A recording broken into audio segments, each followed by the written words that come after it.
So this isn't the strongest pack. In fact, it's actually really weak. Barbed Battle Gear is one of the pieces of equipment that I really didn't want, and the only guy that we can put it on at the moment that it'll be any good on. Oh, we've got two, Cyst Bearer and Tangle Angler, but I think I'd rather have the Tumble Magnet here. I'm going to take it over the Corpse Cur because our 4-drop slot is looking a little bit crowded. I know we're not going to probably play the Blackcleave Goblin, but I would hope to pick up either a Tangle Angler or a Telgelad Fallen later in this pack. And Tumble Magnet can really force through the last few points of damage. Maybe we table the Tainted Strike, although this pack is quite weak, so it's likely we'll get the Molder Beast, and we'll have to wait for the Tainted Strike from another pack. So we'll take the Tumble Magnet here and be happy with it.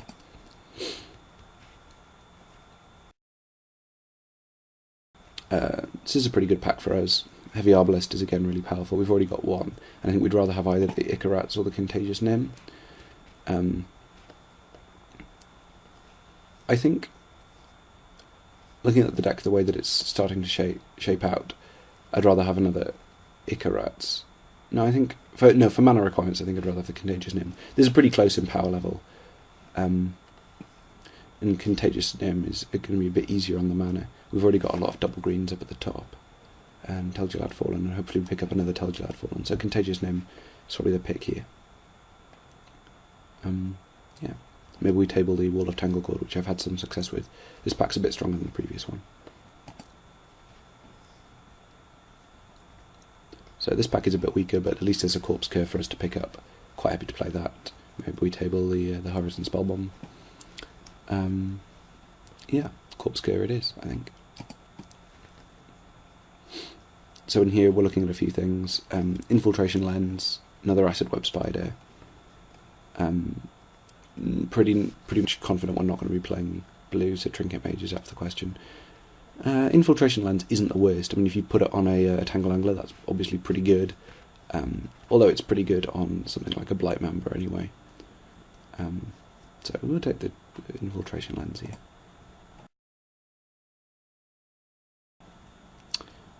So this pack is pretty spicy. Unfortunately, it had to all come at once. We've got a Silvok Lifestaff, which we said we really did want. We've got a Nickel Mirror, which again we really want, and a Slice and Twain. Pretty sure we're going to take the Slice and Twain here. We don't really have any removal other than the Tumble Magnet. I would rather not be using the Heavy Arbalest as removal, and having the Slice and Twain as good removal is something that we could really use, and it's one of the few ways to gain card advantage in the format. It's really annoying we've had to pass all of these things up, but Slice and Twain is actually excellent. And we've got some good 2-drops already, so Icklawmere probably would go down in value. Silvok Lifestaff is something that I wanted, but I can't really take it over a Slice and Twain.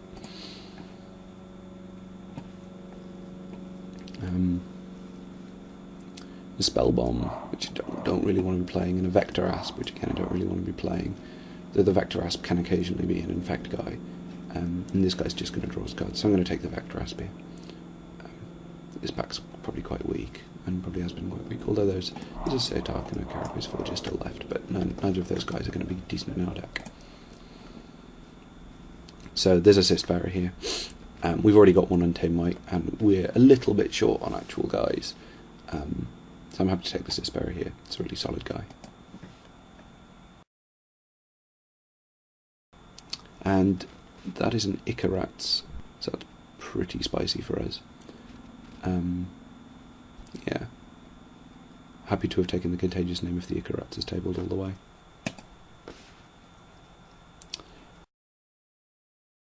I mean, Tainted Strike isn't the worst card to play in an Infect deck, I guess. Given that we're probably going to be playing the Tangle Worm, and we've got an Acid Web Spider, we might be playing Tainted Strike. Is fine. At the very least, it just gives +1/+0, which is pretty decent. We don't really have that many artifacts, so we can't guarantee that Carapace Forger is going to be any good. Viridian Revels might make might come in as a decent sideboard card. It's a pretty decent card to get some card advantage, although it doesn't really impact the board. But none of these cards are going to be our main deck, so Viridian Revels has the best chance of coming in as a board card. I mean, we do have a Tumble Magnet now. But I'm pretty sure we're just going to be straight green-black. But we're still going to take the Steady Progress because it's probably the best card out the back. Withstand Death is occasionally useful. That's a very late Carapace Forger, and it's beside a Pelly Sea Strider, although that pack was pretty powerful. So our deck's looking pretty good. I'm annoyed that we had to pass up the Silver Clive Staff. I was hoping we might get something more of that, but you know, Plague Sting is a fine guy. This deck's pretty much going to build itself. The question is whether we include the which pieces of equipment we use.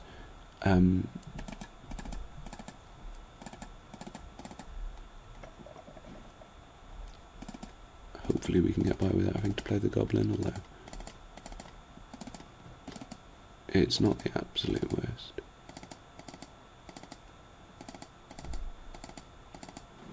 Don't want to be playing 2 Vector Asp. I'd rather play the Blackleaf Goblin than the Vector Asp.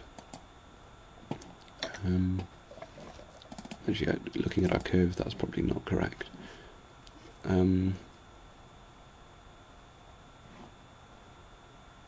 Quite want to play the Infiltration Lens, I think. It's be pretty good if you could put it on, say, a Tangle Angler. Yeah. Let's just have a quick spy at how our curve's shaping up. It's pretty good. That's the kind of deck I like to draft if we're in Poison. We've got 2 of the Cyst Bearer, 2 Plague Stingers, and a Bladed Pinions, which is really good if we can put it on, say, a Nim or a Cyst Bearer, or ideally, you know, Bellowing Tangleworm that we can then Tainted Strike. That would be really spicy. Kicking pretty good. Add some lands. You know, if needs be, we can always bring in a Blackleaf Goblin. Meadow suggests 10-7. I think we're actually going to be a bit 9-8. We want to see both our colours early, and even though there is more double green, the Icarats are going to be really key to our strategy. So yeah, quite happy with that deck, and wish me luck in the first round.